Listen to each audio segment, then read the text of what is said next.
Waste Asian crisis का एक theatre आपका इजराइल लेबनान है, वो भी है। तो लास्ट वीक हमको ये देखने को मिला कि यहाँ पे एक सीज फायर है इजराइल और लेबनान के बीच में हुई, और इसके बाद ये एक्सपेक्टेड था कि इजराइल जो है, जो सदर्न लेबनान में काफी अंदर तक चला गया था, वहां से वो रिट्रीट करेगा और फिर से चीजें जो है वो नॉर्मलसी की ओर मूव करेंगी। लेकिन अभी हमको क्या सुनने में आ रहा है, ये सुनने में आ रहा है कि इजराइल जो है वो इस जोन में, इस एरिया में, सदर्न लेबनान में एक मिलिट्री बफर है, एक मिलिट्री कुशन है, वो तैयार कर रहा है, और इसको उसने नाम दिया है येलो लाइन। तो येलो लाइन का जो पहला मेंशन है वो हमको सुनने में मिलता है गाजा स्ट्रिप में। इसके लिए हमको थोड़ा सा पहले जाना पड़ेगा। ईयर 2023 में एक डेडली अटैक हमको देखने को मिला, जहां पे हमास जो है वो गाजा से निकल के आते हैं आपके इसराइल में, और वहां पे कई इसराइलियों को मार देते हैं, और फिर वहां पे काफी लोगों को होस्टेज भी बना लेते हैं।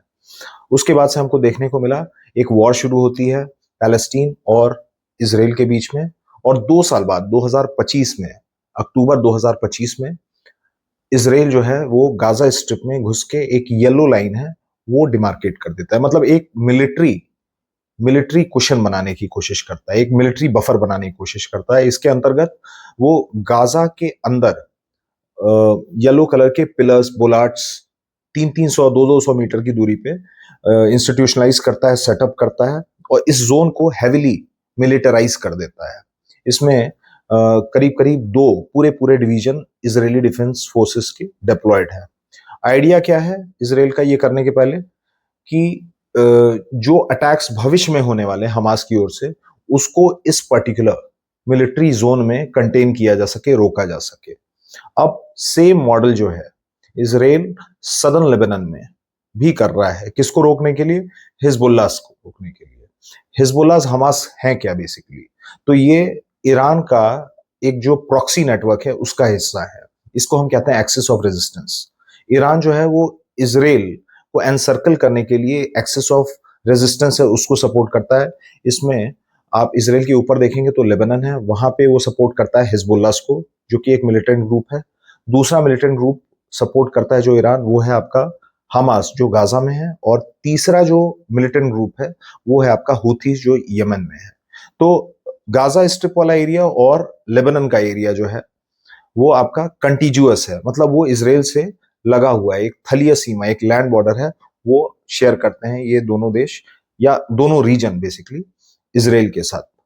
तो भविष्य में हमास की ओर से, हिजबुल्लाह की ओर से कोई अटैक ना हो, इसलिए ये येलो लाइन है उसने इंस्टीट्यूशनलाइज की है। तो ये येलो लाइन जो है वो हमको सबसे पहले अक्टूबर 2025 में गाजा के संदर्भ में, गाजा के कॉन्टेक्स्ट में सुनने को मिली थी। अब यही गाजा मॉडल है वो इसराइल जो है वो रेप्लिकेट कर रहा है कहां पे? लेबनान में।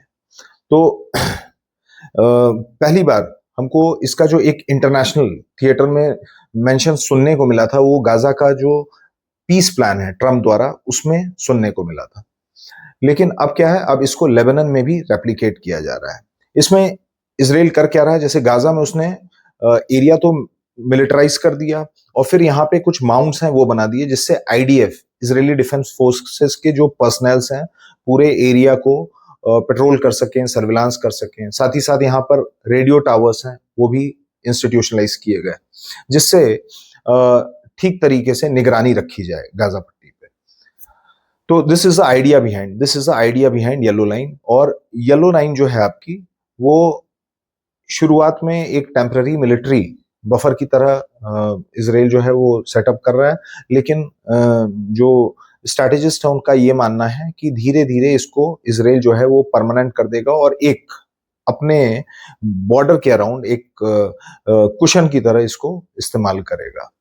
ऐसी एक लाइन है ग्रीन लाइन, जो हम वेस्ट बैंक के कॉन्टेक्स्ट में सुनते हैं। वेस्ट बैंक के कॉन्टेक्स्ट में जो ग्रीन लाइन है वो भी इसराइल ने इंस्टीट्यूशनलाइज की थी, लेकिन that was more of a administrative division. वहां पे मिलिट्री डिप्लॉयमेंट नहीं है, थोड़ा बहुत सिक्योरिटी पर्सनल्स की डिप्लॉयमेंट है, बट वो उस तरीके से हैविली मिलिटराइज नहीं है जैसे आपकी येलो लाइन होती है। तो क्रिटिक्स का क्या कहना है कि ये येलो लाइन कि क्या क्या कुछ क्रिटिसिज्म है? तो सबसे पहला क्रिटिसिज्म ये है कि it's an violation of international humanitarian laws, क्योंकि इसमें इसराइल कर क्या रहा है, जो सिविलियन सेटअप्स हैं, जो गांव हैं, वो खाली करा रहा है। लोगों को, लेबनान के लोगों को, गाजा स्ट्रिप पे जो लोग हैं, जो वहाँ के नेटिव्स हैं, उनको अपनी जगह है वो खाली करनी पड़ रही है। और यहाँ पर धीरे धीरे इसराइल जो है वो परमानेंट मिलिट्री बेसिस हैं वो सेटअप कर देगा, वो आपका इंस्टीट्यूशनलाइज कर देगा। दूसरी चीज क्या है? दूसरी चीज ये एलिगेशन लग रहा है इसराइल पे कि जो इसराइल कर रहा है that is a manifestation, that is a classic example of creeping annexation, कि धीरे धीरे जो इसराइल है वो लेबनान की और गाजा स्ट्रिप है उसकी जो जमीन है वो कंट्रोल करने की कोशिश कर रहा है और उसको अपने एक परमानेंट कंट्रोल में ले रहा है। तो ये कुछ क्रिटिक्स हैं। इसके अलावा इसराइल के जो कुछ मिलिट्री स्ट्रेटेजिस्ट हैं उनका ये कहना है कि ये जो इसराइल कर रहा है that is a costly affair. Costly affair क्योंकि आप इसमें पूरे पूरे डिवीजन हैं आईडीएफ के, वो डिप्लॉय कर रहे हैं। और इसमें अगर मान लिए वॉर ऑफ एट्रिशन हो रही है भविष्य में, तो जो आईडीएफ के जो पर्सनल्स हैं they would be like sitting ducks. उनपे इस स्नाइपर से अटैक किया जा सकता है, उनपे आपका जो रॉकेट लॉन्चर्स हैं उनसे अटैक किया जा सकता है। तो अब टाइम विल टेल कि ये जो इसराइल की स्ट्रैटेजी है वो कितनी कारगर रहेगी।